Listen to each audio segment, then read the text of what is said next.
বন্ধুরা আপনারা সবাই কেমন আছেন? আশা করি আপনারা সবাই ভালো আছেন। আজ আমি তোমাদের দেখাবো একটা নতুন রেসিপি করে। এটা হচ্ছে দেওয়ালি। এই দেওয়ালির সময় এখানে মহারাষ্ট্রের লোকেরা খুব বানায় এটা। এটা হচ্ছে নিমকিন। বাঙালি লোকও খুব পছন্দ করে, তাই এখানে আমি ২ বাটি ময়দা নিয়ে নিয়েছি। আর ওর ভিতরে আমি মানে অল্প ১ চামচের মতো চিনি দিয়ে দিলাম।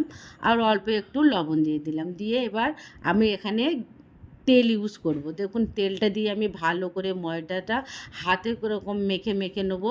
যত সময় ময়দাটা পুরো নরম না হয়ে আসবে তত সময় পর্যন্ত। তোমাদের আমি পুরো ভিডিওটা দেখাচ্ছি, তোমরা দেখো প্লিজ বন্ধুরা। এভাবে তোমরা একবার ঘরে বানিয়ে দেখো, খুব ভালো লাগবে। আর এটা চায়ের সঙ্গে, সকালের নাস্তায়, বিকেলে চায়ের সাথে খেতেও অসাধারণ হয়। আর ঘরে বানালে এটা খুব ভালো হবে। দেখুন ময়দাটা আমার মাখা হয়ে গেছে। আমি ময়দাটা মুঠো করেছি। দেখুন এইভাবে যখন মুঠোর ভিতরে থাকবে তখন ময়দাটা মাখাও হয়ে যাবে। আর এখানে আমি অল্প অল্প করে জল দিয়ে আটাটা এবার মেখে নেবো। একসঙ্গে কিন্তু জল দেবে না, কারণ কম বেশি হতে পারে। দেখুন আমি অল্প অল্প করে জলটা দিয়ে ময়দাটা আমি মেখে নিয়েছি। প্লিজ প্লিজ বন্ধুরা তোমরা ট্রাই করো আর সাবস্ক্রাইব করো আর কমেন্ট করে জানিও কেমন হয়েছে। আর এটা খুব ভালোও লাগবে, তোমরা ট্রাই করে দেখো। দেখুন ময়দাটা আমার পুরো মাখা হয়ে গেছে। এটা আমি এবার ভালো করে মাখিয়ে নিয়ে এবার ১০ মিনিটের জন্য রেস্টে রেখে দেবো। কিন্তু আমার তোমাদের যদি টাইম থাকে তো তোমরা একটু বেশিও রাখতে পারো। আমার টাইম নেই, তাই জন্য আমি ১০ মিনিটের জন্য এটা একটা বাটি দিয়ে এটা ঢাকনা মতো করে রেখে দিলাম ১০ মিনিটের জন্য। এবার আমি কি করছি সেগুলো তোমরা দেখো। দেখুন আমার এবার ময়দাটা পুরো পাটিয়াটা তুলে এবার ময়দাটা আরেকবার হাতে একটু করে মেখে নিলাম। এবার আমি ছোট ছোট করে গোল গোল করে লেচি কেটে নেব।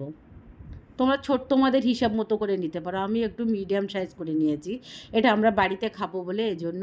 দেখুন এবার লেচিটা কাটা হয়ে গেছে। এবার একটা লেচি আমি হাতের সাহায্যে একটু গোল গোল করে নিলাম।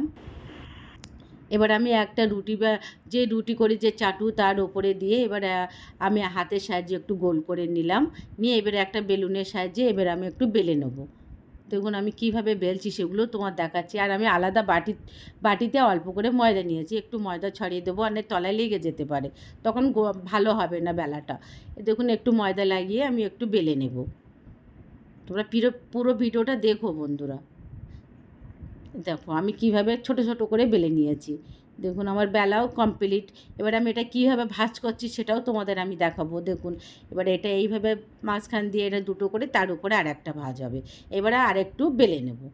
দেখুন পুরো নিমকির শেপ দেওয়া হয়ে গেছে, তিরিকোণা নিমকির শেপ হয়ে গেছে। কিন্তু বন্ধুরা আমি এখানে একটা জিনিস ভুল করেছিলাম, কিন্তু ভুল ওটা সঠিক নয়। আমার মেয়েরা কালো জিরা খেতে পছন্দ করে না, তাই জন্য আমি কালো জিরাটা দেইনি। কিন্তু তোমরা অবশ্যই দেবে। নিমকি ভিতরে কালো জিরা থাকলেই খেতেও খুব ভালো লাগে। দেখুন তোমাদের আর একটা করে দেখিয়ে দিচ্ছি। এভাবে আমি পুরো যে আটাটা মেখেছিলাম তাতে আমার ২৫টার মতো নিমকি হয়ে যাবে। দেখুন আমি আর একটা তোমাদের ভালো করে দেখিয়ে দিচ্ছি। তোমরা ভিডিওটা দেখেই এভাবে তোমরা একবার ট্রাই করো, ভালো লাগবে। দেখুন এবার আমি তোমার দেখাচ্ছি আমার কতটা নিমকি হয়েছে। দেখুন হাতে করে দেখিয়ে দিলাম। দেখুন আমার এখানে অতটা নিমকি হয়ে গেছে। এবার আমি একটা প্যান বসিয়ে দিলাম। তাতে আমি পরিমাণ মতো সাদা তেল দিয়ে দেবো। এটা সাদা তেলেই ভাজবে, তাহলে খেতে অসাধারণ হয়। এটা তেলটা ফুল গরম করবে না, অল্প গরম হবে, মিডিয়াম লোতে এটা ভাজবে। তবে ভিতরে থেকে কুরকুরে হবে, খাস্তা হবে আর ভালোও লাগবে। আর বেশি হাই ফ্লেমে থাকলে ভিতরে অল্প ক্রিস্পিটা বা খাস্তা হয় না, উপরে পুরো লাল লাল হয়ে যাবে। তোমরা দেখো এভাবে আস্তে আস্তে আমি সবকটা দিয়ে, আমি বেশি দিইনি, এখানে 6টা করে আমি ভাজছি। একসঙ্গে দিলে আমার প্যানটা একটু ছোট, তার জন্য আমি 6টা করে দিয়ে ভেজে নিচ্ছি। দেখুন এবার আমি একটু উল্টে দিলাম। একটা পিঠ আমার একটু ভাজা হয়ে গেছে, এবার আমি একটু উল্টে দিয়ে দিলাম পুরোটাই। এবার দেখব উল্টো পিঠটা দেখুন এবার লাল লাল হয়ে এসেছে, কালারটাও কত চেঞ্জ হয়ে গেছে। এবার আমি আর একটু উল্টে পাল্টে নিয়ে নেব। দেখুন কি সুন্দর হয়েছে।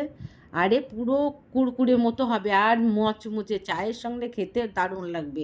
বিকেলে নাস্তার সময় বাচ্চাদের যখন খেতে চাইবে তখনও দিতে পারবে। আর এটা বয়ামের ভিতরে পরে রাখলে ১-২ দিন তো থাকবেই, কিচ্ছু হবে না। দেখুন পুরো নিমকিটা আমার তোলা হয়ে গেছে আর ভাজাটাও কত সুন্দর লাল লাল হয়েছে। Thank you.